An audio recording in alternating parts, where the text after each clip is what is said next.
Muhammadar Rasulullah la haula wala quwata illa billah amma ba'd.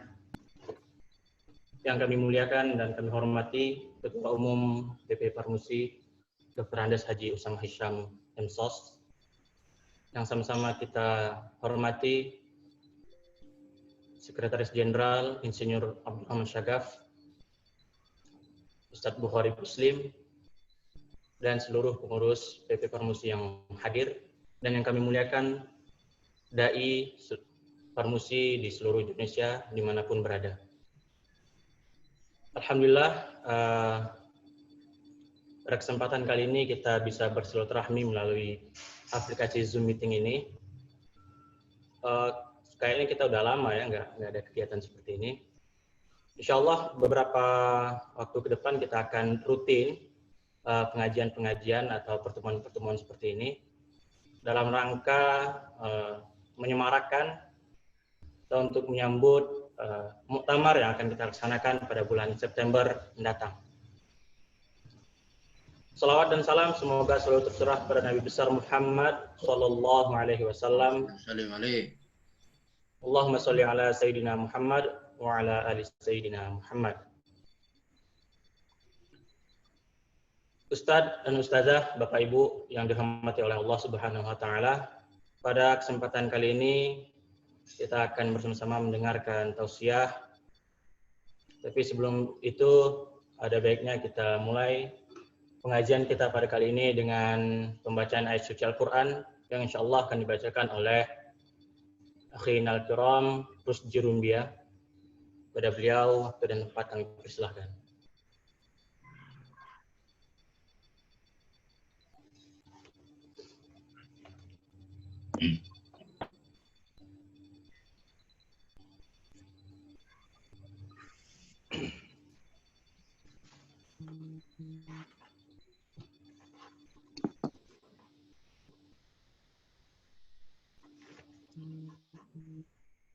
Assalamualaikum warahmatullahi wabarakatuh. Waalaikumsalam warahmatullahi wabarakatuh.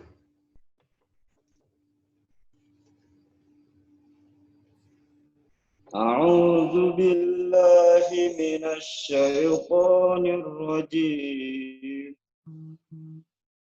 Bismillahirrahmanirrahim.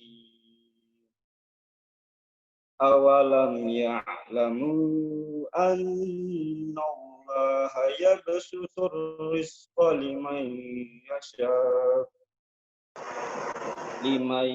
yasha'u wa yaqdir. Inna fi dzalika laayatin liqaumin yu'minun. Qul ya عبادي الذين أسرفوا على أنفسهم لا تقنطوا من رحمة الله إن الله يغفر الذنوب جميعا إنه هو الغفور الرحيم. Subhanallah khairan. Sadaqallahul azim, sadaqa rasuluhun nabiyul karim, wa nahnu ala dzalika minasy-syakirin wasyakirin. Alhamdulillahi rabbil alamin. Syukran Akhinal Kiram Rusdi Rumbia. Selanjutnya mari sama-sama kita mendengarkan sambutan dan pengarahan oleh Ketua Umum PP Parmusi Dr. Andes Haji Usama Hisham MSOS. Pada Ketua Umum waktu dan tempat kami persilahkan. Assalamualaikum, selamat pagi para peserta. Kita lagi menunggu. Silakan. Assalamualaikum warahmatullahi wabarakatuh. Waalaikumsalam warahmatullahi wabarakatuh. Bismillahirrahmanirrahim. Alhamdulillahirabbil alamin. Wassalatu wassalamu ala asyrofil anbiya'i wal mursalin. Sayyidina wa maulana Muhammadin wa ala alihi wa sahbihi ajma'in. Amma ba'd. Bapak-bapak, saudara-saudara sekalian, para dai, para aktivis pergerakan Parmusi, Yang lain di mute. Kita semua pada pagi hari ini mendapatkan ridho Allah Subhanahu wa taala.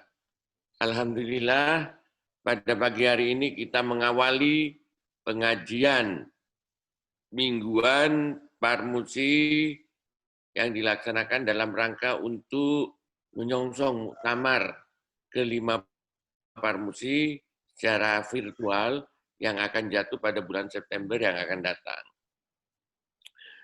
Pengajian ini menjadi penting sekali bagi kita karena selain menambah wawasan pengetahuan kita yang akan disampaikan nanti oleh para dai pembina Parmusi, hari ini dimulai oleh Ustadz Bukhari Muslim, juga dalam rangka untuk bagaimana kita semua ini agar menyatukan pikiran, jiwa dan semangat ruhul jihad kita dalam satu kesatuan Parmusi sebagai connecting Muslim. Ini menjadi penting karena kita untuk menjadi tangguh, kuat, kita harus bersatu, ya. Kita harus bersatu, tidak boleh terpecah-pecah hati dan pikiran kita. Sebagai contoh kita harus bersatu ya dalam persoalan-persoalan dinamika di masyarakat ini. Tidak boleh kita berjalan sendiri-sendiri.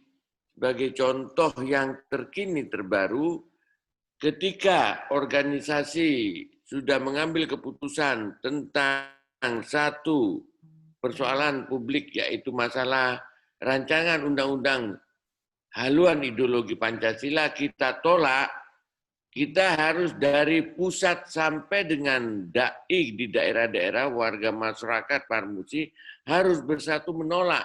Nah, ini persatuan yang harus kita pertahankan. Kita harus sami'na wa ta'na. Ini wajib. Kita tidak akan bisa kuat kalau kita terpecah-pecah. Dalam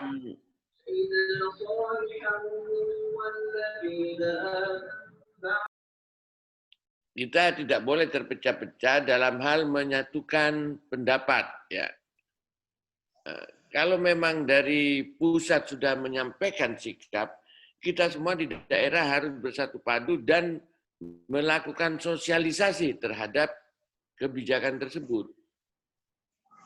Bukan saja kita yang warga Parmusi, tapi juga umat Islam. Umat Islam, bagaimana tugas dai di berbagai daerah menyamakan persepsi ini. Ya, tugas dai, apakah itu umat yang labelnya Muhammadiyah, NU, Persis, Al-Wasliyah, Serikat Islam, dan sebagainya, Hidayatullah, Dewan Dakwah, ini menjadi tugas kita untuk mempersatukan. Ya, karena misi Parmusi yang paling esensial adalah kita sekarang sudah melakukan paradigma baru menjadi connecting Muslim.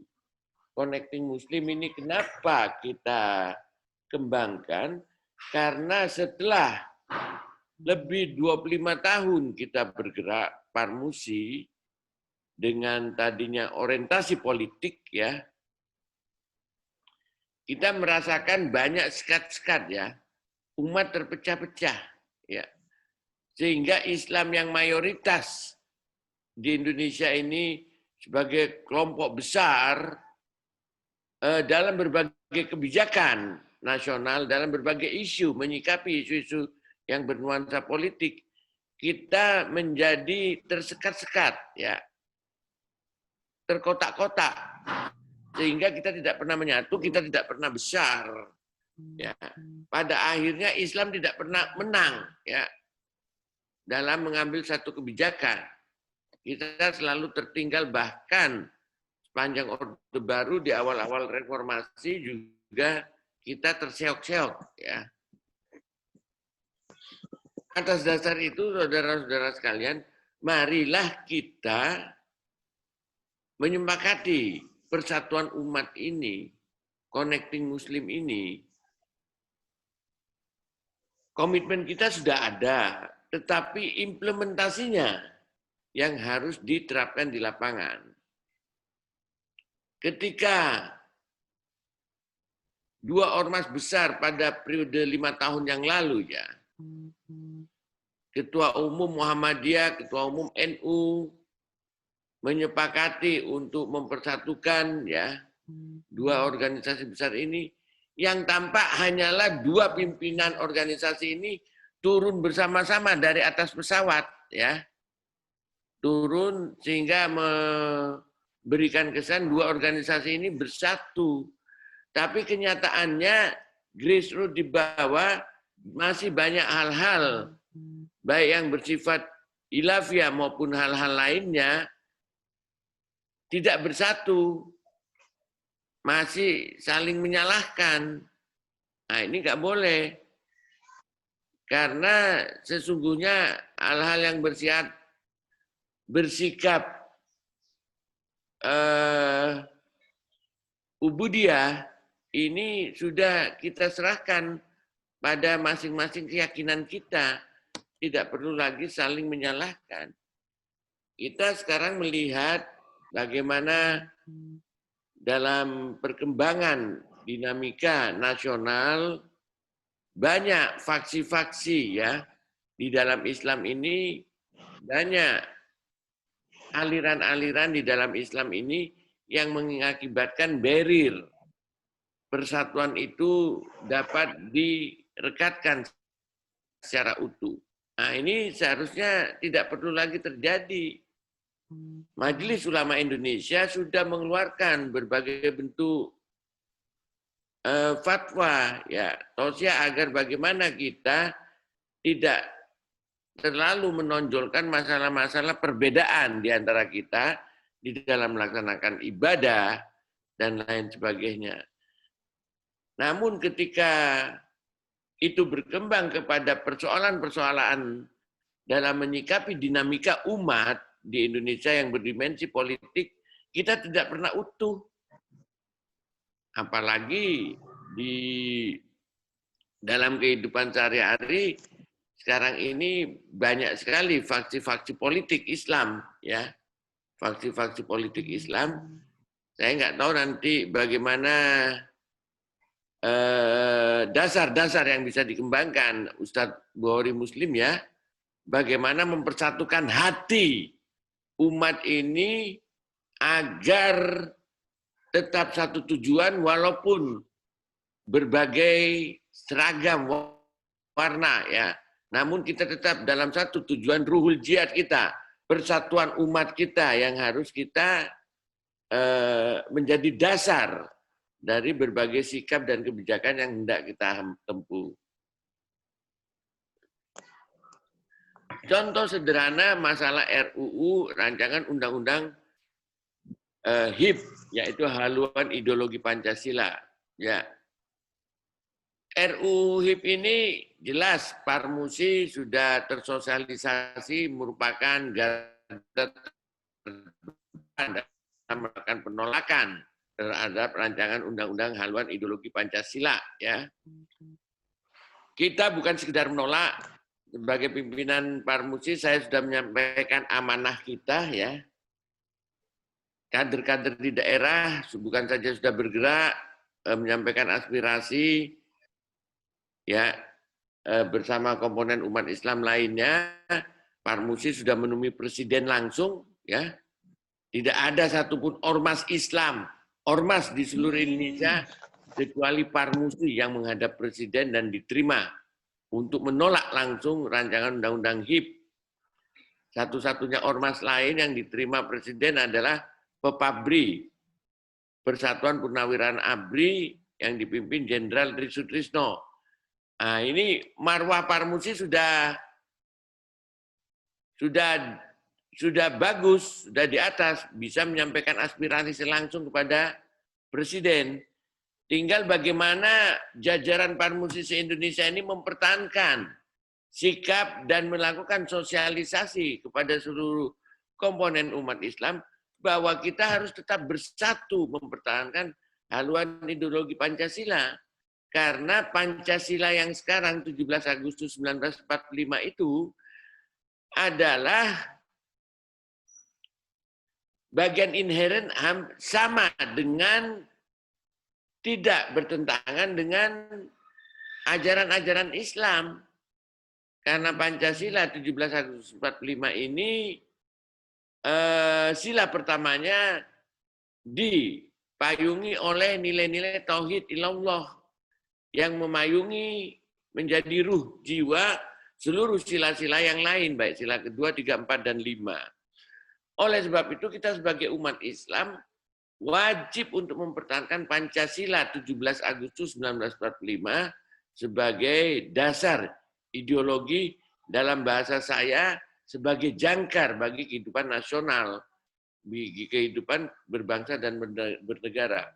Ini kita sebagai dai sangat berkepentingan, ya, sangat berkepentingan melakukan ini, karena kalau sampai Pancasila ini ditarik ke kiri itu ditarik ke Pancasila 1 Juni tahun 1945, yaitu menjadi Trisila, Ekasila, sebagaimana yang diperjuangkan oleh PDI Perjuangan, ya, oknum-oknumnya di dalam RUU HIP itu, maka nuansa komunisme akan masuk di dalam falsafah ideologi kehidupan berbangsa dan bernegara. Nah, ini nggak boleh. Ini nggak bisa, nggak boleh, nggak. Banyak argumentasi yang sudah kalian baca di media, tetapi organisasi kita jelas tegas, ya, harus mempertahankan ini, tidak boleh sampai terjadi. Dan itu ujung tombaknya adalah dai yang harus menyampaikan kepada masyarakat dengan berbagai argumentasi. Oleh sebab itu para dai juga perlu mempelajari masalah-masalah filosofi dasar daripada Pancasila ini. Juga tidak boleh ditarik ke kanan, yaitu dijadikan misalnya kita jadikan negara ini negara Islam. Tidak boleh ditarik ke kanan. Karena memang sudah konsensus komitmen para ulama, the founding fathers kita, tahun 45, bahwa Pancasila yang kita sepakati, Pancasila 17 Agustus 45, 18 Agustus 45, bukan Pancasila 22 Juni 1945, yaitu Piagam Jakarta, yang mengatakan dengan melaksanakan syariat Islam bagi para pemeluknya. Ini merupakan sebuah konsensus nasional, toleransi umat Islam, para pendiri bangsa ini termasuk masyarakat minoritas, agar bisa bersatu dalam negara kesatuan Republik Indonesia. Apakah itu berarti syariat Islam tidak bisa diterapkan, saudara? Tidak, salah. Justru dengan kalimat tauhid ilallah, ketuhanan yang Maha Esa, yaitu bahwa kehidupan beragama di Indonesia diakui oleh sila Pancasila yang pertama, maka negara wajib menghargai umat beragama, termasuk Islam, dalam melaksanakan nilai-nilai syariatnya. Nilai-nilai yang hakiki daripada Islam apa dalam beragama Islam? Melaksanakan syariat Islam, yaitu melaksanakan berdasarkan Al-Quran dan As-Sunnah. Jadi syariat Islam itu tidak haram di Indonesia. Syariat Islam itu harus kita laksanakan dalam kehidupan kita sehari-hari. Inilah yang berbeda. Umat Islam di Indonesia berbeda bersyariat menurut Parmusi, tapi organisasi lain mungkin mengatakan NKRI bersyariah. Itu yang berbeda.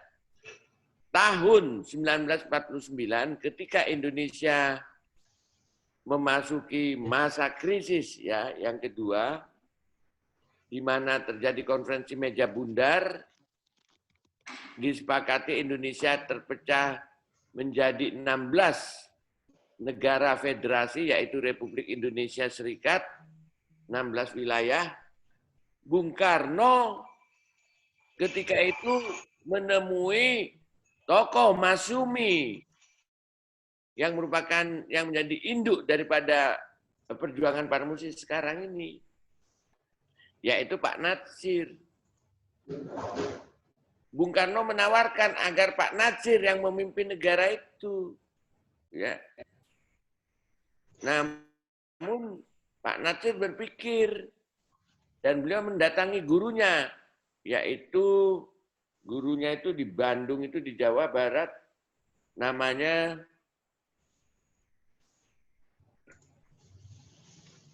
Hasan. Hasan gurunya orang muda juga, umur 30-an. Pak Natsirnya masih umur-umur 20, 27 ketika itu. Hasan mengatakan, memberikan contoh ketika Rasulullah harus mengembalikan batu apa lagi namanya? Hajar Aswad.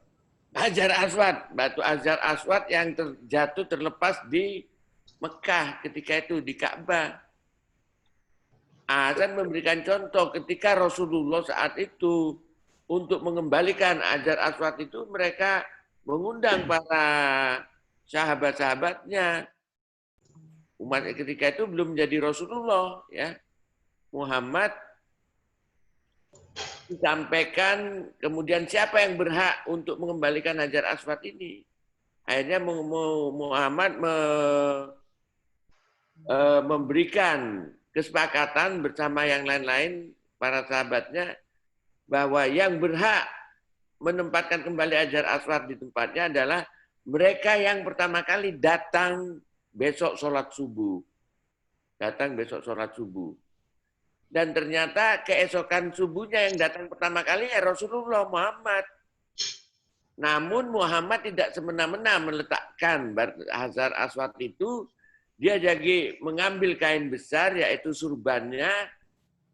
Batu diletakkan di surban, dan kepada sahabat-sahabatnya mereka meminta memegang ujung-ujungnya, ya, untuk kemudian diangkat bersama-sama ke tempatnya dan diletakkan oleh Muhammad Hajar Aswad tersebut. Sehingga tidak ada yang apa namanya, semuanya bisa menerima, artinya bahasa Jawanya bisa legowo, ya, bisa menerima.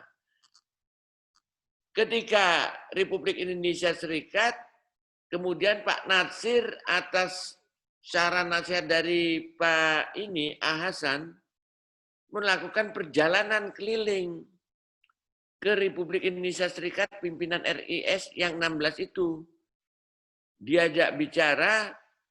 Mengajak bicara bagaimana agar Indonesia kembali bersatu dalam satu kesatuan, ya, tidak berdiri sendiri-sendiri. Karena kalau kita berdiri sendiri-sendiri, kita lemah, gampang dipecah belah. Karena politik Devi et Impera daripada Belanda ketika itu, ya. Oleh sebab itu kemudian atas jasa Pak Muhammad Natsir, tokoh Masyumi ketika itu ketua fraksi di parlemen, 16 pimpinan Republik Indonesia Serikat ini sepakat, oke, kita mau kembali bersatu, dan kemudian pada tanggal 3 April tahun 1950, Pak Muhammad Natsir sebagai ketua fraksi parlemen di DPR di mana di Senayan menyampaikan pidatonya yang dikenal sebagai Fakta Integritas Natsir, di mana saat itu disepakati oleh parlemen Negara Kesatuan Republik Indonesia yang digagas oleh Pak Natsir, NKRI. Kita bersatu untuk melawan penjajahan. Nah, NKRI ini macam-macam, saudara-saudara sekalian. Ada yang Aceh, mayoritas Islam, ada Bali yang Hindu, ada kemudian NTT, nggak jauh dari Bali, yang Katolik, Kristen, ada Sulawesi Utara yang sebagian Protestan, ada Papua yang sebagian besar Kristen Protestan. Disepakati secara nasional adalah sebuah sistem ketatanegaraan, yaitu Pancasila.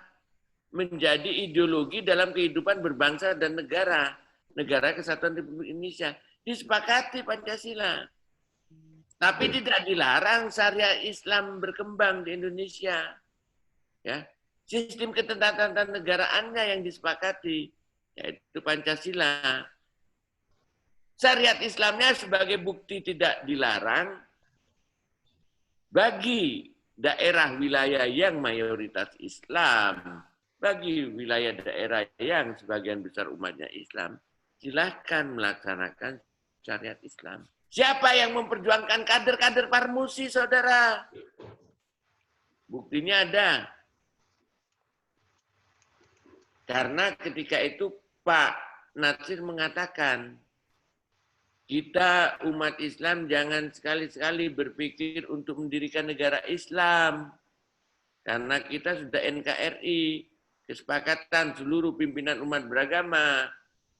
Pancasila itu disepakati oleh Ketua Umum PBNU ketika itu, waktu 18 Agustus 45, yang sepakati neken itu Kiai Haji Abdul Wahid Hasyim Asy'ari, Ketua Umum PBNU. Kemudian Tu Bagus Hadikusumo, Ketua Umum PP Muhammadiyah. Kemudian dari Masumi, si siapa lagi namanya? Ya Allah, kok saya suka lupa ini nama. Siapa Ustaz? Prawoto. Bukan Prawoto. Kasman Singodimedjo. Kasman Singodimedjo teken. Kemudian Young Islamic Bond meneken adalah Tengku Hasan dari pemuda Young Islamic Bond. Itulah 4 tokoh nasionalis Islam, nasionalis religi yang meneken Pancasila dalam sidang BPUPKI 18 Agustus. Kemudian juga 4 lagi tokoh Islam sekuler bahasa sekarang itu, yaitu Bung Karno, Pak Hatta, ya. Sedangkan kelompok Kristen hanya diwakili oleh A.A. Maramis ketika itu. Jadi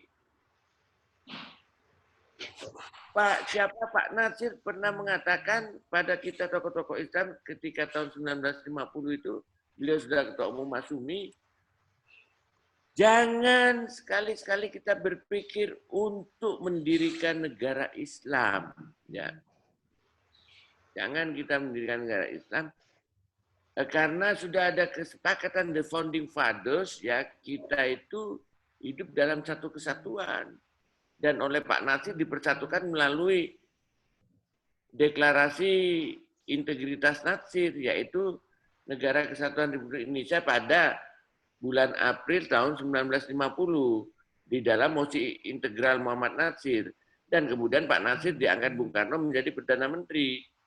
Kalau kalian mau mendirikan negara Islam atau mendirikan, maka ikutlah dalam sistem kenegaraan dengan dalam sistem ketatanegaraan melalui pemilihan umum. Perbanyaklah anggota-anggota parlemen di kursi Senayan sana. Ya. Berbanyak anggota parlemen, perjuangkan secara konstitusional. Jadi perjuangan kita itu harus konstitusional. Parmusi pernah melakukan itu. Memperjuangkan syariat Islam secara sistem ketatanegaraan daerah di Provinsi Aceh Darussalam. Aceh Darussalam itu perjuangan Parmusi. Namanya dulu Nanggro Aceh Darussalam. Yang memperjuangkan adalah kader-kader Parmusi di Aceh, di DPRD Aceh. Diperjuangkan provinsi itu menjadi provinsi syariat Islam, Nanggro Aceh Darussalam. Sehingga sekarang ada Undang-Undang Konun. Ketua Pansus Panja Undang-Undang Konun itu namanya Tengku Abuyus, ya, sekarang masih hidup, masih masih anggota penasihat Parmusi Pusat. Tengku Abuyus itu yang memperjuangkan syariat Islam. Ketika itu kader-kader Parmusi banyak di Dewan berjuang di semua kabupaten kota jadi syariat Islam. Jadi itu yang harus diperjuangkan. Ya. Jadi dari bawah. Di NTB mau memperjuangkan syariat Islam, ya silakan berjuang dulu. Dari Pulau Sumba situ. Sumba ada tuh saya lihat ini di sini nih. Ada, betul. Ustaz Saiful. Ada Ustaz Saiful. Semua berjuang. Ya, bisa diterima anggota masyarakat mayoritas parlemen ketok palu. Oleh sebab itu kita di dalam perjuangan RUU HIP tetap menolak RUU BPIP, Ustadz. Pemerintah kan mengajukan pengganti RUU HIP yaitu RUU BPIP, Badan Pembina Ideologi Pancasila. Presiden menolak RUU HIP, haluan ideologi Pancasila, tapi diganti draftnya Badan Pembinaan Ideologi Pancasila yang akan dibahas DPR. Dalam masa persidangan yang akan datang. Ini tetap kita tolak. Kenapa? Karena kalau sudah ada Badan Pembinaan Ideologi Pancasila secara yuridis formal, ya, BPIP ini bisa melakukan tafsir terhadap kandungan nilai-nilai Pancasila. Nilai-nilai sila pertama, kedua, ketiga, keempat, kelima. Nah, tafsir daripada nilai-nilai Pancasila itu bisa saja nanti berupa kepres, berupa perpres, berupa peraturan perundang-undangan lainnya, bahkan Kepmen. Turunan daripada Undang-Undang Dasar kan banyak itu. Nah, di situ bisa merugikan umat Islam. Bisa saja nanti ditafsirkan hal-hal yang menyangkut dengan syariah, ya, termasuk perda-perda syariah itu dibatalkan. Sekarang aja belum ada BPIP, dibatalkan perda-perda syariah, gitu loh. Akan merugikan daerah. Ini tidak boleh. Oleh sebab itu kita secara substantif terus ngotot untuk menolak BPIP. Kemarin saya adakan diundang sebagai pembicara bersama anggota DPR di Tangerang Selatan, daerah saya tinggal. Saya menjadi pembicara utama bersama Wakil Ketua DPR Haji Samsudin, Ahli Tahir Parasong dari PAN, kemudian dari PKS ada siapa itu namanya, bersama saya. Saya sampaikan kepada masyarakat ini harus kita tolak, ya, BPIP karena prinsip bisa mengganggu akidah kita. Hal yang menyangkut akidah, ya, Islamiyah, akidah Ahlussunnah wal Jamaah harus kita tentang. Itu ruhul jihad kita. Harga mati itu. Nggak bisa kita negosiasi dan sebagainya. Nah, oleh sebab itu kita umat Islam ini parmusi harus menjadi garda terdepan di dalam mengamankan dan menyelamatkan akidah Ahlussunnah wal Jamaah dalam kehidupan kita sehari-hari melalui konsep strategi connecting Muslim. Connecting Muslim itu persatuan umat harus kita jaga. Jangan karena nggak kunut dimusuhin, ya.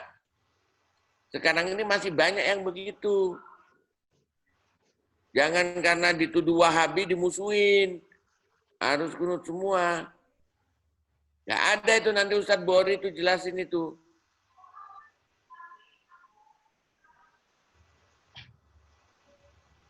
Kalimat Wahabi apa segala macam itu kan ciptaan saja, itu diciptakan untuk memecah Islam.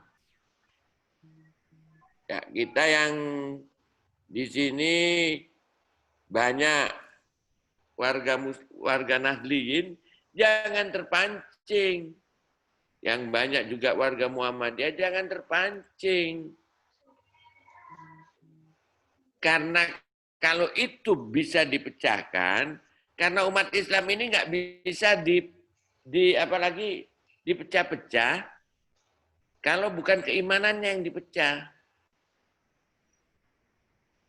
Coba lihat, ketika Quran dibakar kan menyatu umat Islam. Karena menyangkut keimanan ya. Ketika komunis PKI bangkit kan menyatu umat Islam. Karena keimanan. Oleh sebab itu, para da'i ini tolong dikasih wawasan Ustadz Bukhari bagaimana agar masalah-masalah hilafiyah ini tidak menjadi sekat untuk mempersatukan umat di bawah. Karena saya memang di masjid saya Al-Azhar pernah Ustadz Suhada ceramah, saya kasih tema Connecting Muslim, banyak ibu-ibu yang mengatakan, bertanya, Ustadz, bagaimana orang-orang yang sholatnya tidak kunut? Bagaimana yang mengaji di kuburan? Bagaimana yang gini gitu? Itu memang pertanyaan umat itu, Ustadz. Nah, coba dikasih ini wawasan para dai ini agar supaya di bawah bisa menyatukan umat, bisa menjawab hal-hal yang bersifat ubudiyah ini. Kalau MUI memang sudah mengeluarkan sebuah fatwa, nggak ada lagi itu kita faksi-faksi itu. Nah, jadi Parmusi ini semua komponen bisa bergabung di Parmusi karena memang kita doktrinnya innamal mu'minu ihwa, ya. Jadi kita harus bersatu sesama Muslim. Sulit kita bersatu sesama Muslim dalam persoalan dimensi politik, Ustadz Bukhari, kalau dalam persoalan ubudiyah, hilafiyah ini sendiri belum bersatu gitu loh, Ustadz. Masih ada sekat-sekat karena ini mendasar. Karena ini mendasar. Dalam sikap politik kemarin Pileg, Pilpres kan terlihat sekali tuh perbedaannya umat Islam terpecah itu karena ini mendasar. Saya kira itu saudara-saudara sekalian beberapa hal yang perlu saya sampaikan di dalam membuka pengajian rutin mingguan ini yang diawali dengan Ustadz Bukhari Muslim yang akan memberikan konten ya, hujah-hujah bagaimana persatuan umat ini harus dibina agar apa seluruh sasaran kita, upaya kita untuk membesarkan umat ini bisa berhasil. Kita sudah mengambil sebuah manhaj ya, manhaj dakwah desa madani. Bagaimana kita bisa merangkul semua anggota masyarakat bersatu di dalam manhaj dakwah desa madani. Kita jadikan jamaah kita door to door dari rumah ke rumah, kita bina ekonominya tanpa melihat lagi hilafiyahnya, ubudiyahnya, bisa bersatu menjadi kekuatan kita. Mungkin 10, 15, 20 tahun mendatang ini menjadi kekuatan Parmusi, kekuatan umat, bahkan menjadi kekuatan nasional nantinya. Di mana Parmusi bisa menjadi motor penggerak utama. Saya kira itu saja yang bisa saya sampaikan. Billahi taufiq wal hidayah. Assalamualaikum warahmatullahi wabarakatuh. Waalaikumsalam warahmatullahi wabarakatuh. Terima kasih Ketua Umum Parmusi atas pengarahan dan semangatnya untuk menjaga Connecting Muslim selalu berkobar di jiwa kami. Selanjutnya, mari bersama-sama kita mendengarkan tausiah dari Ustadz Bukhari Muslim. Pada Ustadz, waktu dan tempat kami persilakan. Terima kasih. Assalamualaikum warahmatullahi wabarakatuh. Waalaikumsalam warahmatullahi wabarakatuh. Alhamdulillahilladzi hadana lidinihil qayyim wa arsyadana ila siratihil mustaqim. Wassalatu wassalamu ala asyrafil anam alladzi qama minal laili wan nasu niyam wa ala alihi wa ashabihil kiram. Asyhadu an la ilaha illallahul malikul alam wa asyhadu anna Muhammadan abduhu wa rasuluhu khairul anam. Subhanaka la ilma lana illa ma 'allamtana innaka antal alimul hakim. Wa tub 'alaina innaka antat tawwabur rahim. Qad qala Allah Subhanahu wa ta'ala ya ayyuhalladzina amanu taqullaha haqqa tuqatih wa la tamutunna illa wa antum muslimun. Shadaqallahul azim. Yang sama kita hormati dan muliakan orang tua kita, imam kita, pemimpin kita, Bapak Dr. Andes Haji Usama Hisham, MSOS, sebagai Ketua Umum dari Parmusi. Semoga Allah selalu menjaga, membimbing, menguatkan semangat perjuangan beliau. Hafizahullah wa ra'ah. Pak Sekjen, yang selalu memberi spirit, memberi semangat dalam semua dimensi. Karena Sekjen kita ini juga begitu akrab dengan perkembangan sains dan teknologi. Itulah untungnya kalau orang insinyur. Kalau insinyur itu gampang menyerapnya. Beda sama kita yang bukan insinyur. Jadi tukang insinyur namanya tukang insinyur. Itu mudah sekali. Sehingga beliau sangat menikmati. Apalagi putra-putri beliau juga sangat akrab dengan dunia modern. Dengan segala aspeknya. Teman-teman sekalian, di seluruh penjuru tanah air, pengurus Parmusi atau lembaga dakwah Parmusi di daerah-daerah sebagai ujung tombak dari gerakan organisasi yang sama-sama kita bina, kita bangun, kita tata dan bela ini insyaallah. Pada kesempatan yang berbahagia ini, kita saat ini berada di tanggal 4 Dzulhijjah. Awal dari bulan akhir. Jadi awal dari bulan akhir, jadi bulan terakhir. Jadi struktur Hijriyah ini bulan terakhir. Dzulhijjah adalah bulan terakhir. Tetapi kita saat ini berada di awal dari bulan terakhir itu. Sebagai sebuah spirit, kemarin juga saya sampaikan di depan Wapres dalam khutbah Jumat di Masjid Baitur Rahman Istana Wakil Presiden, bahwa Allah Subhanahu wa Ta'ala sampai bersumpah.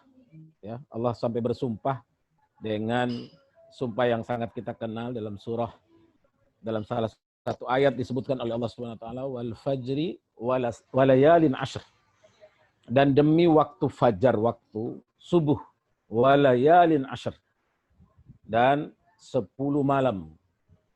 Dan semua ulama, semua ahli tafsir punya satu kesamaan pandangan, satu persepsi, satu pemahaman bahwa yang disebut walayalin asyar adalah 10 hari awal bulan Dzulhijjah ini. Karena ini dikuatkan oleh apa yang disampaikan oleh Rasulullah sallallahu alaihi wasallam berupa hadis yang diriwayatkan oleh Imam Bukhari, disebutkan bahwa tidak ada yang lebih mulia dari al-ashrul min Dzulhijjah.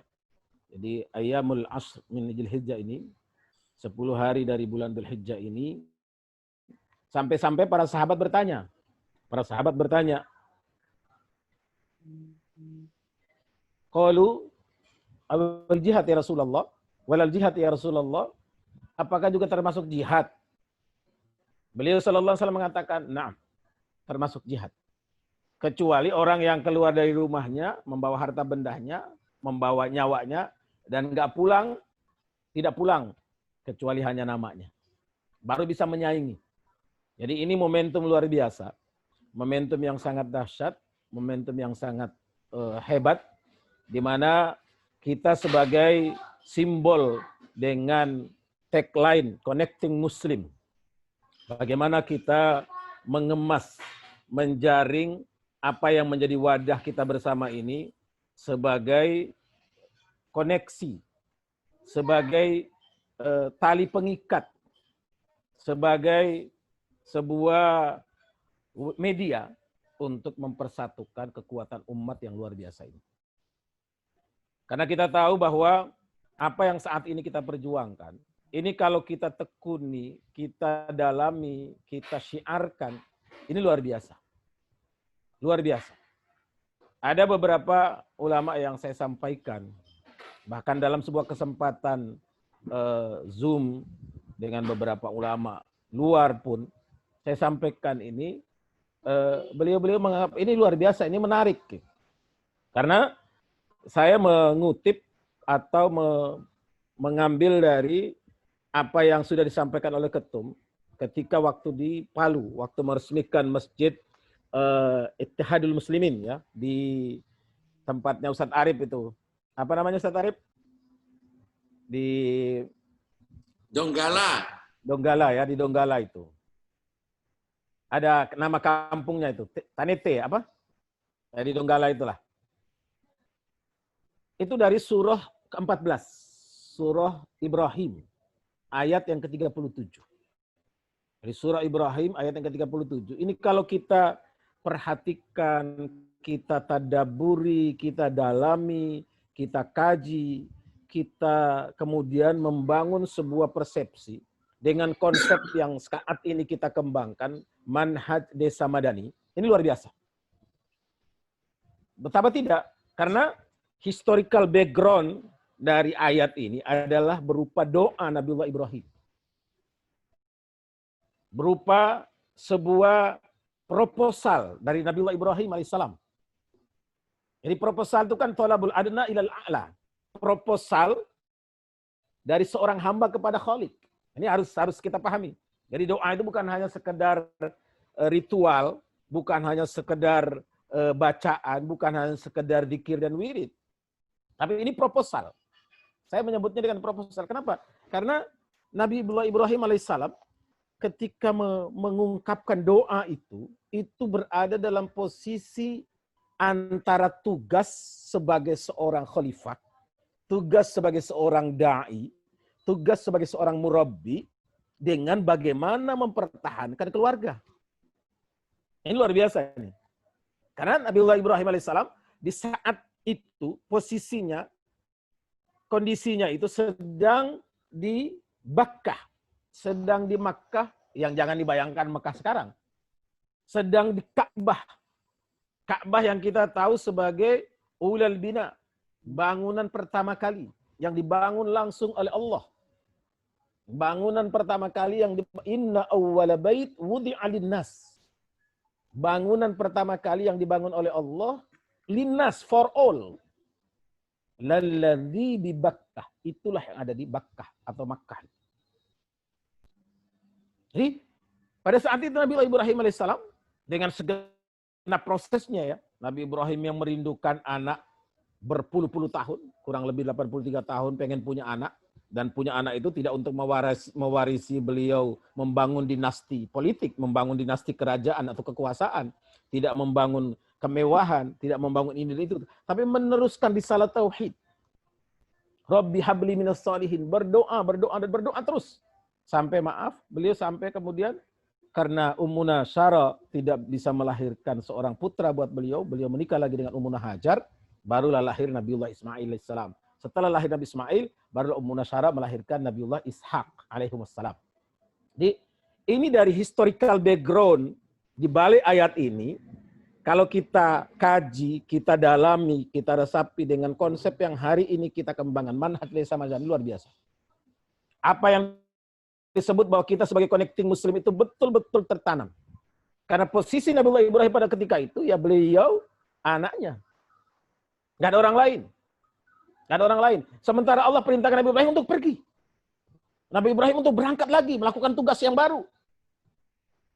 Sampai Ummuna Hajar bertanya, Aina anta dhahib Ibrahim? Aina anta dhahib? Kemana engkau mau pergi Ibrahim? Nabi Ibrahim itu nggak bisa jawab. Beliau hanya sekedar noleh sebentar, tapi nggak jawab. Beliau tidak menjawab. Beliau hanya menoleh. Setelah menoleh, langkahnya maju lagi. Ditahan sama Ummuna Hajar, ditahan sama istrinya. Aina anta dhahib? Kemana engkau pergi Ibrahim? Nengok lagi, nggak dijawab.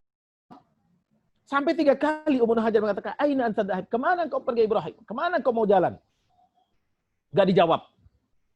Ternyata Ummuna Hajar sebagai orang yang zakiyah, yang cerdas, beliau merubah pertanyaannya. Membalik pertanyaannya. Nggak ditanya kemana engkau pergi, tetapi beliau kemudian mempertegas dengan sebuah pernyataan. Pertanyaan dalam pernyataan, Allah amaraka bihada ya Ibrahim. Apakah Allah yang memerintahkanmu melakukan ini ya Ibrahim? Baru Masya Allah, tabarakallah. Nabi Ibrahim balik 180 derajat. Dipeluknya istrinya, dipeluknya anaknya. Kemudian beliau bermunajat. Nah, proposal inilah yang terangkum dalam surah ke-14 ayat ke-37. Rabbana inni askantu min dzurriyyati biwadin ghairi dhi zar'in 'inda baitikal muharram. Rabbana liyuqimus salata faj'al af'idatan minan nasi tahwi ilaihim warzuqhum minats thamarati la'allahum yashkurun. Ini dahsyat ini. Ini proposal luar biasa. Ini bukan doa biasa. Ini dahsyat. Bahkan super dahsyat. Karena Nabi Ibrahim alaihissalam kita perhatikan dari uslubnya, struktur katanya saja itu luar biasa. Karena ini kan firman Allah. Ini ilham dari Allah kepada Nabi Ibrahim. Apa kata Nabi Ibrahim? Rabbana. Rabbana. Nah ini. Beliau berdoa sendirian, tapi apa katanya? Rabbana, wahai Tuhan kami. Artinya boleh melibatkan anaknya, melibatkan istrinya, bahkan melibatkan seluruh generasi yang akan datang. Makanya kita kenal Nabiullah Ibrahim itu adalah Abul Anbiya.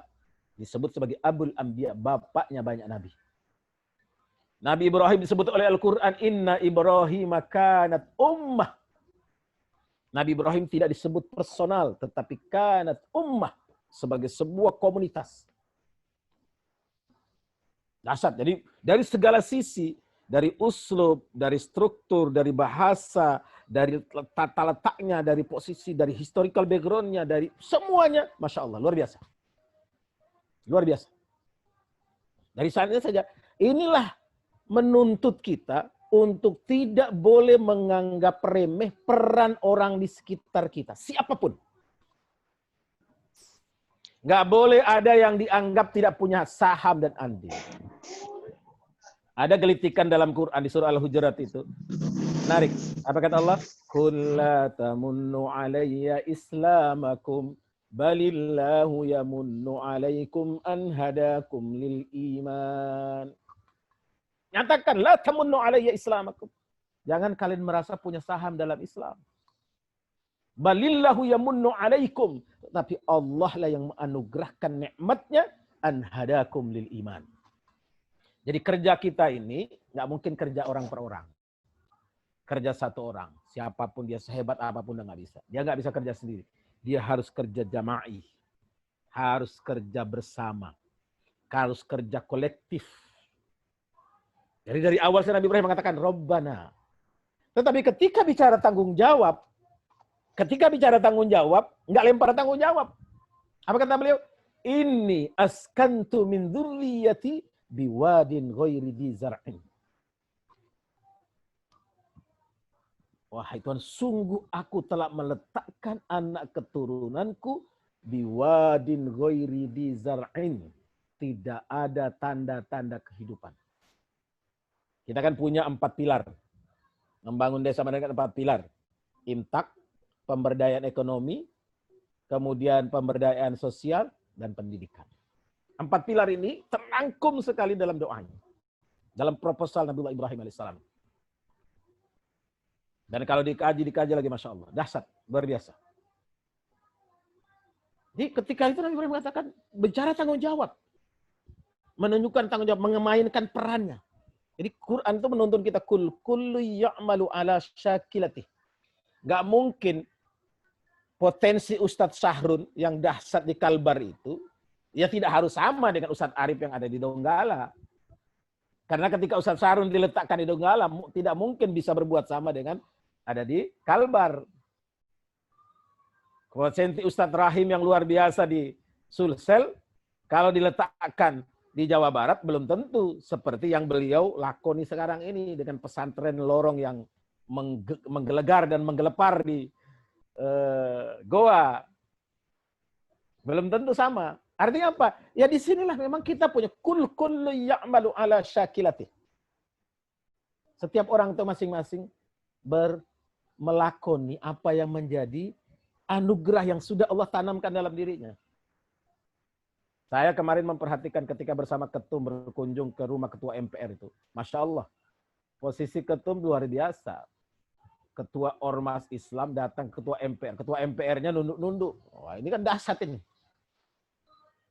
Terlepas dari hubungan personal ya, tapi beliau datang sebagai ketua umum Parmusi dengan konsep bukan hanya sekedar marah-marah, bukan hanya sekedar ingin protes, tetapi membawa sebuah konsep dahsyat, luar biasa. Saya perhatikan dengan seksama. Dan saya senang kalau ketemu tokoh itu, saya lihat bagaimana tokoh itu memposisikan diri dan menawarkan idenya. Ini mah konsep, orang bicara banyak orang, tokoh orasi bagus, tapi kan nggak bisa menularkan konsep. Kita punya, alhamdulillah, ketum kita ini jago orasinya, jago lobbynya, tapi jago nulis, nah itu nggak gampang. Dan efektif, dakwah saat ini efektif. Lewat tulisan itu efektif sekali. Sangat efektif. Rasanya kalau ini berkesinambungan, memang ini makin efektif. Karena kita kan bertemunya nggak langsung, face to face, nggak langsung menemui jamaah. Nah, justru dengan tulisan bisa menyebar kemana-mana. Dengan media saat ini bisa menyebar kemana-mana. Nah, inilah jati diri kita. Ya'malu ala syakilah. Kita menunjukkan jati diri yang posisi kita masing. Di sinilah akan lahir orang saling menghargai. Orang kalau sudah merasa tidak diorangkan, tidak diwongkan, udah. Kita mau bawa apa, mau bikin apapun, udah, cuek aja udah. Karena kadang-kadang ini kan duluan paling duluan. Maka Nabiullah Ibrahim alaihissalam takut salah menjawab pertanyaan Ummunah Hajar. Beliau nggak menjawab, cuma noleh doang. Sampai Siti Hajar pun tahu diri. Ummunah Hajar tahu diri. Nggak diulang pertanyaan dulu, nggak sampai 4 kali, cukup 3 kali saja. Ini berarti ada yang harus dirubah. Apa perubahan? Beliau katakan, Allah amaraka bihadza Ibrahim. Apakah Allah yang menyuruh? Arti kan tadinya nanya kemana, mau kemana, nggak jadi dijawab, nggak bisa dijawab oleh Nabi Ibrahim. Ummunah Hajar merubah pertanyaannya. Jadi memang kadang-kadang disinilah kita ketika berhadapan dengan kebanyakan orang. Kadang-kadang maaf, posisi kita tidak tahu pun akan dihormati orang. Kita nggak tahu sebenarnya hukumnya, itu kita nggak tahu. Tapi dengan posisi kita merendah, posisi kita kemudian menawarkan solusi sebagai problem solving, sebagai jalan keluar, makhraj dari persoalan yang dihadapi orang per orang atau dalam sebuah komunitas atau tanah masyarakat yang ada di kita di tengah-tengahnya, maka insya Allah luar biasa. Ini kan Ustadz Rahim misalnya, itu kan tulisan itu saya baca justru bukan di Parmusi News, tapi di Hidayatullah News. Nah ini kan dasar. Ustadz Rahim ini luar biasa tulisannya. Dan teman-teman yang lain. Yang kemarin juara-juara menulis ini harus dianu lagi nih, Tom. Harus dipendungan lagi, kemudian diberi semangat lagi supaya jangan sampai nulisnya waktu acara kita kemarin saja, Mukhayyam Da'i saja, harus dikembangkan. Makin lahir baru, channel-channel baru untuk menyuarakan syiar, melahirkan syiar. Nah, disinilah kemudian Nabiullah Ibrahim alaihissalam melanjutkan doanya. Inda baitikal muharram. Ya Allah, tempat ini memang nggak ada tanda-tanda kehidupan. Tempat ini memang nggak ada harapan dalam tanda petik. Kalau secara logika dipikir nggak ada harapan. Kata orang Bugis itu gagah harapan. Nggak ada harapan. Nggak mungkin ini. Orang air aja nggak ada. Kalau air sudah nggak ada, gimana mau berharap hidup dari sana? Air itu sumber kehidupan. Kalau air aja nggak ada, gimana mau berharap? Tapi di sanalah justru dengan keyakinan yang luar biasa, dengan akidah yang dahsyat, dengan tauhid yang kokoh, Nabiullah Ibrahim alaihissalam mengatakan, "Inni askantu min dzurriyyati biwadin ghairi dzar inda baitikal muharram." Jadi bukan hanya membangun infrastrukturnya, tapi merancang, mengemas, mengelaborasi sesuatu yang kemudian menjadi fondasi yang kokoh. Pilar yang pertama itu kan konsep Desa Madani itu adalah iman dan takwa. Pilar yang utama itu. Kita para dai nggak mungkin nyaman mendidik umat, membina umat, tenang ceramah kalau ternyata istri anak di rumah kelaparan. Kan nggak mungkin. Bahwa itu persoalan ekonomi, itu persoalan bukan hanya persoalan akal, tapi juga persoalan keyakinan. Karena nggak mungkin Allah menyalahi janjinya. Intan surullah yang surukum wa yuthabbit aqdamakum. Jika kalian menolong agama Allah, yang surukum Allah pasti menolong. Wa yuthabbit aqdamakum, dan mengokohkan posisimu. Simbol Quran itu aqdamakum. Telapak kakimu, menguatkan telapak kakimu. Itu karena posisi kita. Kita bersyukur, alhamdulillah. Kita punya ketum dengan segala apa yang beliau sudah perjuangkan. Ini sudah dilirik-lirik orang loh. Jangan sampai Parmusi kehilangan. Ketum ini sudah dilirik-lirik orang. Sudah dipantau-pantau orang. Untuk mengambil peran yang lain. Nah, ini kita harus jaga ini. Karena belum tentu, saat ini belum kelihatan. Belum ada. Belum ada orang. Ya kalau orang luar saja melihat ini, dalam dimensi yang lebih luas, saja nggak ada, apalagi kita yang secara internal. Jadi ini betul-betul kita kokohkan. Karena penguatan akidah ini yang paling utama. Kalau kekuatan akidahnya bagus, ya maaf, kadang-kadang fikih itu nggak berlaku. Fikih itu nggak berlaku. Cerita yang saya selalu bawakan di musim saat ini, ya musim haji ini, dari Syawal sampai ke Dzulqa'dah, Dzulhijjah ini, adalah cerita yang ditulis oleh Syekh Izzuddin Al-Kinani dalam kitab Hidayatus Salik fi Manasikil Hajj. Kitabnya ada berapa jilid. Di sana beliau lukiskan tentang sebuah kisah. Kita sudah sering dengar ini, tapi konteks cerita ini saya sampaikan untuk apa? Untuk memberikan kita tidak melulu persoalan fikih, tidak melulu persoalan ubudiyah, tidak melulu persoalan ritual. Tapi persoalan yang paling pokok, yang paling utama adalah penguatan apa yang menjadi, apa yang esensi dasar yang kita punyai.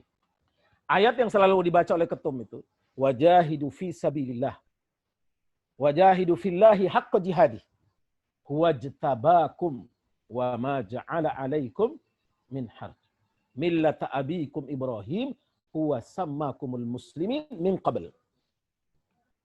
Jadi secara akidah, secara iman, secara tauhid, ini harus dikokohkan, dikuatkan. Karena tadi, contoh tadi, jadi ketika orang ini, musafir ini mau berangkat haji, dalam sebuah safar, dalam perjalanan, di tengah jalan dia berhenti, kemudian pengen makan. Dia mencium ada aroma yang wangi sekali. Dia mencium ada aroma yang wangi sekali. Aroma yang wangi. Dia datangi tempat itu. Kemudian dia minta, bagaimana kalau makanan ini saya beli separuh, karena istri saya, keluarga saya, yang dalam keadaan safar ini juga menginginkan makanan ini. Apa jawaban dari yang masak? Hadza halalul lana wa haramul lakum. Makanan yang Tuhan cium aroma yang harum tadi itu adalah halalul lana, halal bagi kami, haramul lakum. Ya orang ini heran. Kita kan sama satu akidah. Kok beda? Halal bagi Anda, haram bagi kami. Iya. Karena ini benar bangkai. Kenapa kami halal? Karena nggak ada makanan lain. Apa maknanya? Bahwa fikih itu nggak berlaku. Ketika mempertahankan akidah, nggak boleh orang mati kelaparan. Bangkai pun dimakan. Sebagai sebuah solusi. Pada saat itu, famaniturra ghaira baghin wala 'adin fala itsma alaih. Siapa yang dalam kondisi terjepit, asal nggak aji mumpung, wala 'adin, nggak kelewat batas, fala itsma alaih, nggak ada dosa. Bahkan wajib hukumnya. Jadi dalam posisi seperti ini, fikih nggak berlaku. Fikih bangkai itu haram. Jangan bahkan bangkai. Sesuatu yang disembelih tidak dengan nama Allah itu udah haram. Apalagi bangkai. Tapi jadi halal.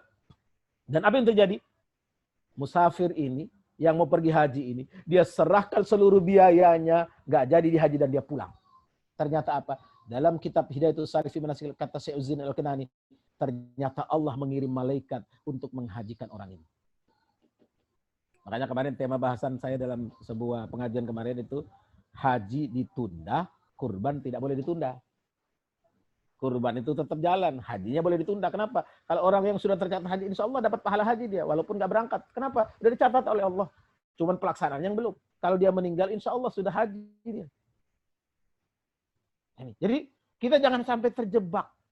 Apalagi saat ini, maaf. Ada memang orang-orang tertentu, kelompok-kelompok tertentu kerjanya apa? Kerjanya menilai orang. Kita sholat diperhatikan mulai dari takbir sampai salam itu diperhatikan. Wah ini nggak sunnah ini, wah ini khilaful ada, wah segala macam lah.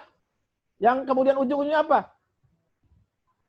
Akhirnya berantem. Maka guru saya, Kiai Haji Allahyarham Abdullah Said, beliau ketika hidupkan ayat Inna fi khalqis samawati wal ard itu dalam konteks ikhtilafu ummati rahmatun itu, perbedaan umat. Beliau tidak menerjemahkan perbedaan, tapi pergantian. Pergantian umat itu rahmat. Pergantian generasi itu rahmat. Ya, semakin lahir generasi, ya menjadi rahmat. Buat kita untuk apa? Sebagai penguatan. Kita, ya saat ini kita bikin, kita bangun, segala macam, kan tidak untuk kita. Belum tentu kita menikmati. Tetapi menjadi legacy buat kita. Menjadi warisan terbaik buat kita. Untuk apa? Menghadirkan apa yang memang menjadi tujuan akhir kita. Tujuan akhir itu kan libtigha'i mardatillah, meraih ridhonya Allah. Parmusi ini kan medianya, sarananya. Tetapi kita tidak ingin meraih ridho Allah itu sendirian. Maka dalam Islam, orang baik itu tidak baik kalau dia hanya sibuk dengan dirinya. Dia soleh secara individual, tapi sosialnya nggak soleh, ya nggak bisa, nggak laku. Kita soleh dan musleh. Tidak hanya menjadi orang baik, tetapi menebar kebaikan. Menyerukan kebaikan. Menghadirkan kebaikan dan perbaikan. Kenapa simbol yang disebut oleh Al-Quran itu dengan doa atau proposal Nabi Ibrahim itu adalah Baitullah? Beliau mengatakan, Rabbana liyuqimus shalah. Supaya apa?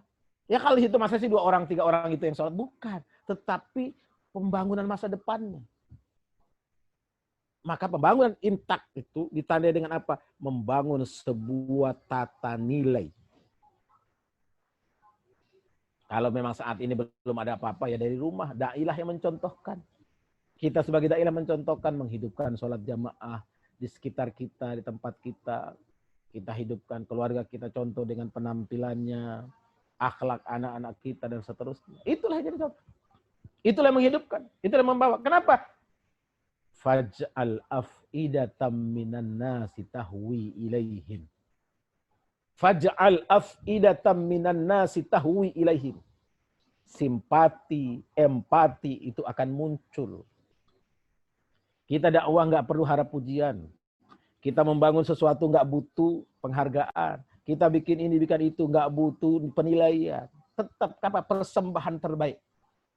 Setiap kita melakukan terbaik, selalu berdoa, Rabbana taqabbal minna innaka antas sami'un alim wa tub 'alaina innaka antat tawwabur rahim. Nanti yang berikut akan muncul. Doa berikutnya, itu proposal berikutnya itu apa? Kata Nabi Ibrahim alaihissalam dalam proposalnya, warzuqhum minas tsamarat la'allahum yashkurun. Warzuqhum minas tsamarat la'allahum yashkurun. Ya Allah, karuniakan kepada mereka. Nabi Ibrahim tidak berdoa supaya Mekah jadi subur. Nabi Ibrahim tidak berdoa supaya Mekah jadi hijau. Nabi Ibrahim tidak berdoa supaya tumbuh-tumbuhan. Nabi Ibrahim tidak berdoa tapi apa? Warzuqhum, kasih mereka rezeki. Minas tsamarat. Rezeki itu apa? Rezeki itu Imam Al-Ghazali dalam kitabnya disebut apa yang kita nikmati. Kalau harta itu apa yang kita miliki. Harta belum tentu rezeki kita. Kenapa? Yang kita punya belum tentu kita nikmati. Banyak orang memiliki sesuatu nggak dinikmati. Kenapa? Ya segala macam lah. Penyakit lah, inilah, itu, dan sebagainya. Kenapa? Inilah yang kemudian kita akan jadikan rezeki. Kenapa? Menjadi nilai buat kita. Mungkin di antara teman-teman yang sudah berkiprah, sudah nggak dapat gaji, sudahlah nggak dapat insentif, sudahlah nggak dapat apa-apa, mengeluarkan harta. Jangan perhitungan, kenapa? Karena Allah punya perhitungan sendiri. Warzuqhum minas tsamarat la'allahum yashkurun. Jadi empat-empatnya masuk. Membangun iman dan takwanya, membangun kemandirian ekonominya, pemberdayaan sosialnya, pendidikannya, including dalam proposal Nabiullah Ibrahim. Bagaimana kita mengemasnya? Tentu kitalah yang tahu. Antum a'lamu bi umuri dunyakum. Persoalan di Kalbar tentu tidak sama dengan persoalan di Sulsel. Persoalan di NTT tidak sama dengan persoalan di Kepri. Persoalan di Riau tidak sama dengan persoalan di Aceh, dan seterusnya dan seterusnya. Itulah butuhnya bagaimana kita mengenali sosiologi masyarakat. Nggak mungkin sama. Kalau kita dakwah di NTT-nya teriak-teriak membangun khilafah, bikin ini, bikin itu, ya bubar. Belum nyampe kita udah boleh datang. Kita bicara dengan konteks. Dulu ketika ada sahabat, kalau tidak keliru Umar bin Khattab mau teriak di tengah pasar, mau nyuruh orang supaya meninggalkan sesembahan-sembahan mereka, membangun keimanan dengan tauhid, apa yang terjadi? Membangun tauhid, ternyata Umar bin Khattab, udah nggak apa-apa, ya udah. Begitu sampai di pasar teriak-teriak digebukin orang, kenapa? Kita belum punya power, kita belum punya kekuatan. Kekuatan kita saat ini apa? Ya lewat pendekatan-pendekatan. Kita menawarkan konsep. Kemarin misalnya bagaimana Ketum dengan konsep menawarkan konsep kepada Ketua MPR sebagai seorang tokoh yang bisa menjadi koneksi antar partai, antar tokoh. Beliaulah yang kita berikan support, berikan masukan supaya menjadi leader untuk mengembalikan posisi, mengambilkan peran, memainkan peran ini. Ngapain mesti ada BPIP segala macam? Ngapain mesti ada ini itu? Kalau posisi MPR sekarang kan sudah ada. Ada 4 pilar juga namanya kan. Kenapa harus ada BPIP, harus ada RUU HIP, segala macam, bla bla dan itu. Nah ini. Kenapa? Karena kita masuk di jalur yang tepat. Beliau punya pengalaman pernah di DPR, Sekjen punya pengalaman pernah di DPR. Saya punya pengalaman mau masuk DPR. Kalau Ketum sudah pernah jadi DPR, Sekjen sudah punya di DPR. Saya punya pengalaman mau masuk jadi DPR baru. Pengalaman baru mau masuk. Nggak apa-apa. Kenapa? Ya itulah dinamika hidup. Itulah dinamika hidup. Ini yang kemudian kita kembangkan dalam pola dakwah kita. Jadi manhaj dakwah Desa Madani ini kita kemas, kita sesuaikan dengan kondisi lapangan masing-masing. Yang penting kita tampil gimana misalnya ketika di Kalbar, ya kita kunjungilah silaturahim lah. Karena silaturahim tokoh, apalagi tokoh ulama, tokoh politik, tokoh pemerintah, semua kita gabung. Tokoh adat sekalipun. Untuk apa? Inilah kita ambil dalam tanda petik istilahnya itu menjadikan mereka bagian dari dakwah kita. Besok yang menolong kita, walaupun mereka nggak ikut kita, akan menolong kita.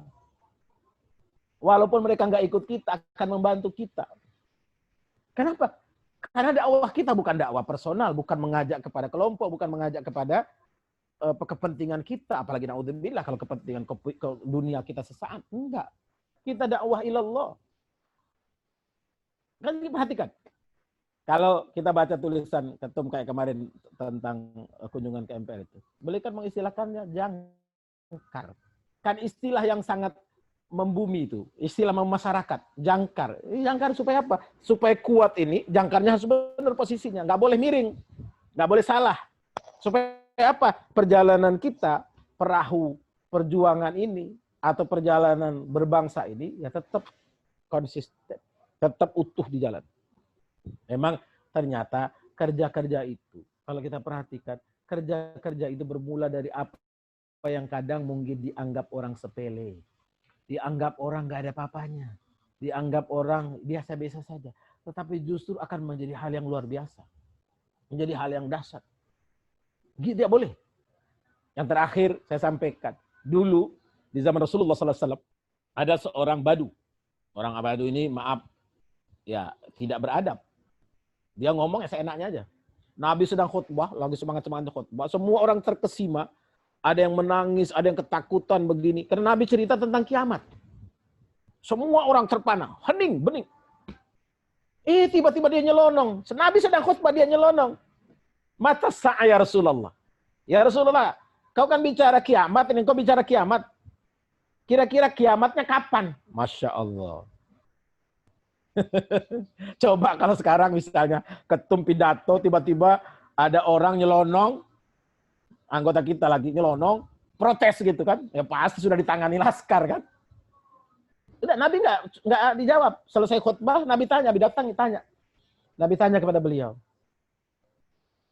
Kiamat itu kan udah pasti datang. Ma istatlaha. Apa yang sudah engkau siapkan untuknya? Nabi tanya dia, apa yang kau sudah siapkan untuk datangnya kiamat itu. Yang kamu tanya kiamat tadi kapan itu, apa yang kau sudah siapkan? Kata Rasulullah. Apa jawabnya? Ya sholat saya sih biasa Rasulullah. Sholat yang wajib aja, sunnah mah jarang. Puasa juga begitu, yang wajib pun kadang-kadang bolong gitu. Tapi saya punya satu ya Rasulullah. Apa katanya?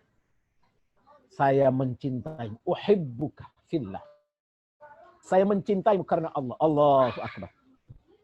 Ini orang error, orang yang dianggap maaf kurang ajar, dianggap mengacaukan keadaan, tapi dia bicara, dia tanya justru di sanalah awal, di sanalah permulaan.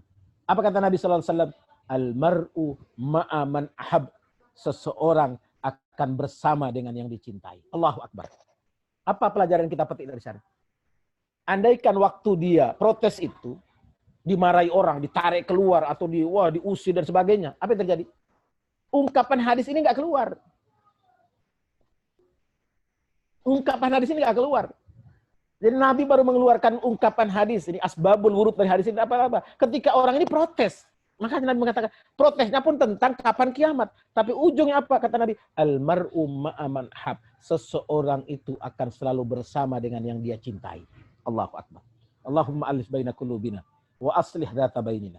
Mudah-mudahan Allah satu padukan hati-hati kita, cerahkan pikiran-pikiran kita, sehingga kita semakin kokoh dalam perjuangan ini, menata, menguatkan, membina apa yang sudah menjadi program dakwah kita. Manhaj Desa Madani ini di segenap daerah dan wilayah kita masing-masing. Ya, mudah-mudahan satu wilayah satu kalau bisa berkembang dan berkembang terus. Untuk apa? Untuk kita menghadirkan dakwah dalam perspektif yang lain. Dakwah dalam dimensi yang lain. Dakwah dalam pola yang lain.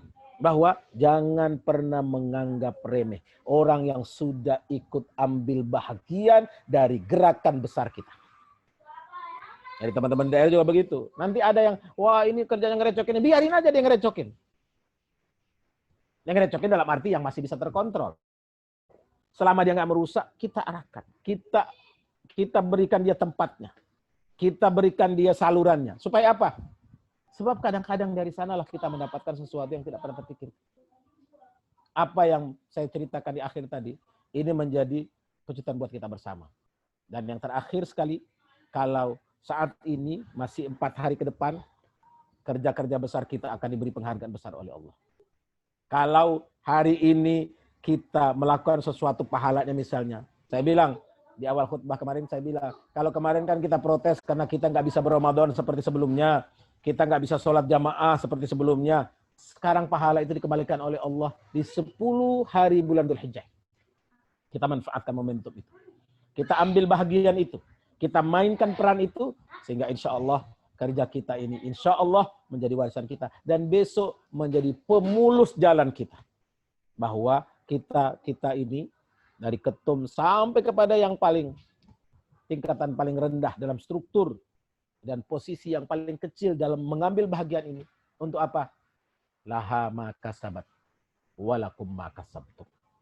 Kalau beliau-beliau yang khususnya yang sudah mendahulu kita sudah memainkan perannya. Seperti Allahyarham Buya Muhammad Nasir yang disebut oleh ketum tadi.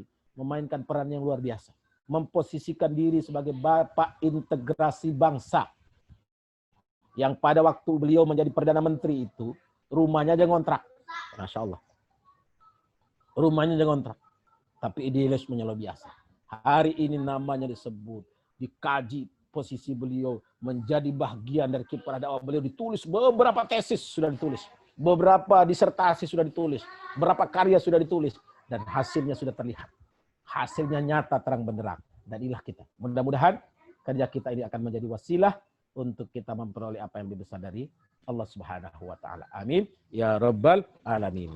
Barangkali ini yang dapat saya sampaikan pada kesempatan yang berbahagia ini dalam silaturahim kita ini.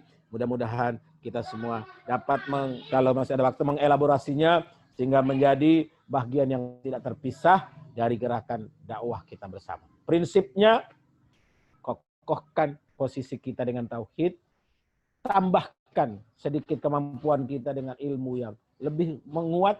Apa yang kita anggap kita tekuni, kalau memang kita bagiannya itu tekuni itu.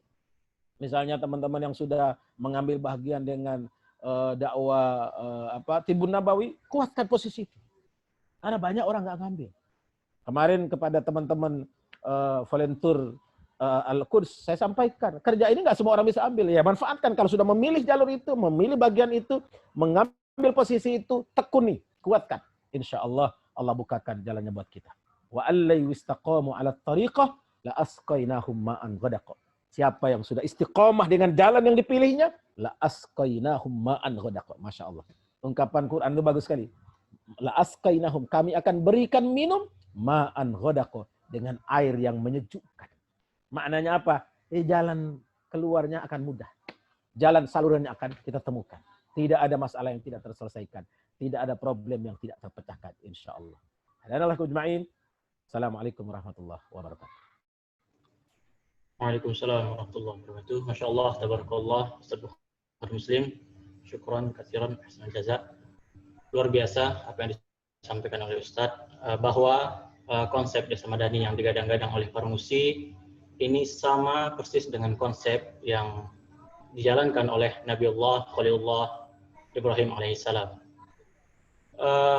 Menarik ini untuk dilanjutkan mungkin Ustaz ya. Kita lanjutkan di sesi diskusi, mungkin beberapa penanya aja Ustaz. Karena saya yakin dan percaya teman-teman masih semangat karena kajian yang juga penuh semangat ini. Saya beri kesempatan kepada beberapa penanya yang ingin bertanya langsung pada Ustadz Bukhari Muslim. Kami persilahkan, angkat tangannya aja, nanti saya unmute. Monggo disilahkan ya jika ada yang ingin bertanya.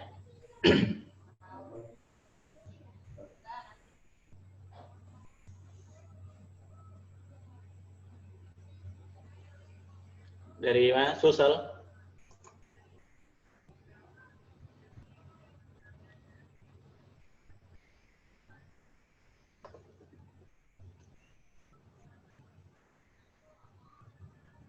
Banyak nggak kebuka ya?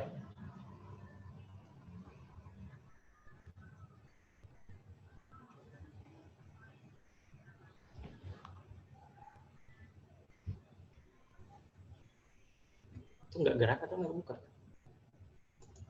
Coba buka dari situ. Ustaz Abrar buka dari bisa?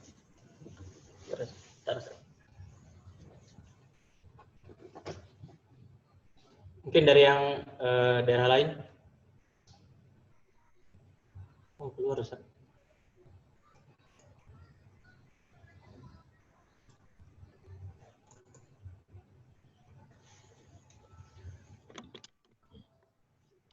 Jika ada yang ingin bertanya, kita akan diskusikan pada kesempatan kali ini di pengajian yang penuh semangat ya, sangat menginspirasi untuk meneguhkan konsep Desa Madani dengan berbagai potensi yang ada di daerah masing-masing. Itu nggak bisa saya, nggak bisa unmute. Ini Kepri Riau nggak ada ya?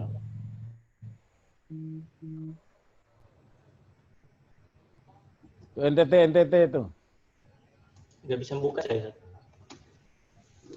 Buka sendiri kalau kayaknya buka sendiri.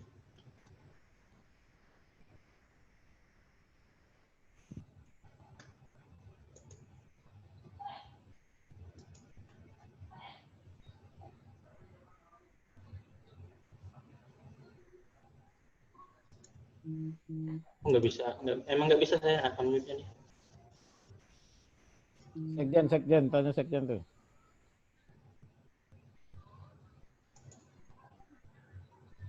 Itu kayak retum tuh buka sendiri. Itu ada yang lain.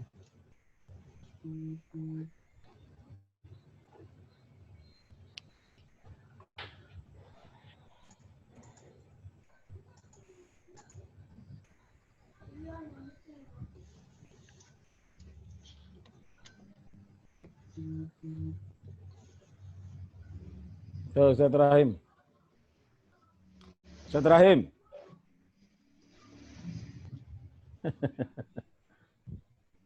Masih repot ya? Nggak bisa dibuka.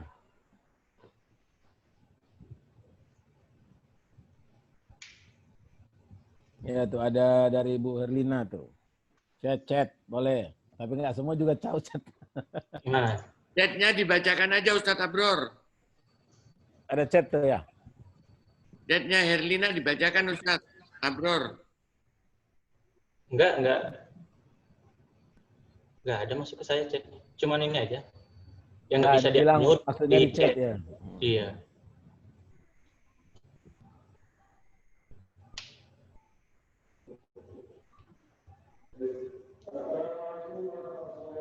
Atau juga tidak ada?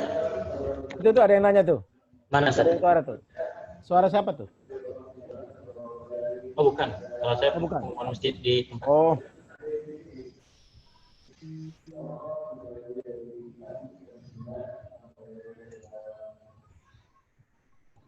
Saya bertanya Ustadz Bori. Ya Langsung tuh. ketua umum ya.